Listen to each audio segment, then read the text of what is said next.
ఒకే short వీడియోలో నా స్టైల్లో నేను చేసే biryani and chicken curry recipes చూసేస్తారా? పెద్ద హంగామా ఏం చేయనండి. ఇంట్లో ఉన్న ఇంగ్రీడియంట్స్ తోటి చాలా ఈజీగా తక్కువ టైంలోనే చేసేస్తూ ఉంటాను. ఎక్కువగా చికెన్ దమ్ బిర్యానీ అయితే చేయనండి నేను, చికెన్ బిర్యానీ లాంటివి.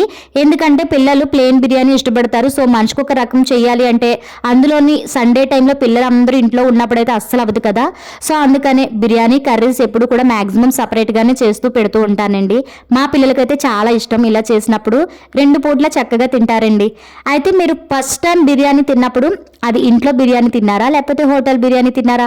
ఇంట్లోదైతే ఎవరి చేతి బిర్యానీ తిన్నారు? ఒకవేళ హోటల్ రెస్టారెంట్ అయితే దాని నేమ్ కూడా కామెంట్ చేయండి. నేనైతే ఫస్ట్ టైం భీమవరంలోని ఉండి రోడ్లో టౌన్ రైల్వే స్టేషన్ ఆపోజిట్ మహారాజా మెస్ ఉండేది కదండి. నా చిన్నప్పుడు అండి, ఇప్పటికి మ్యారేజ్ అయి 9 years అయింది. ఇప్పటికి మరి ఉందో లేదో తెలియదు. అప్పుడు బాస్మతి రైస్ బిర్యానీయే అండ్ చికెన్ పెద్ద పీసెస్ 3 వేసేవారు. కొంచెం ఫుడ్ కలర్ వేసేవారు అనుకుంటా, రెడ్డిష్గా ఉండేది. బట్ టేస్ట్ మాత్రం చాలా బాగుండేదండి. ఆ తర్వాత సేతై పులావ్ సెంటర్, అక్కడ బిర్యానీ కూడా చాలా బాగుండేది. నార్మల్ రైస్ అని కొంచెం ఘాటుగా ఉండేది, బట్ బాగుండేదండి. Please subscribe to my channel.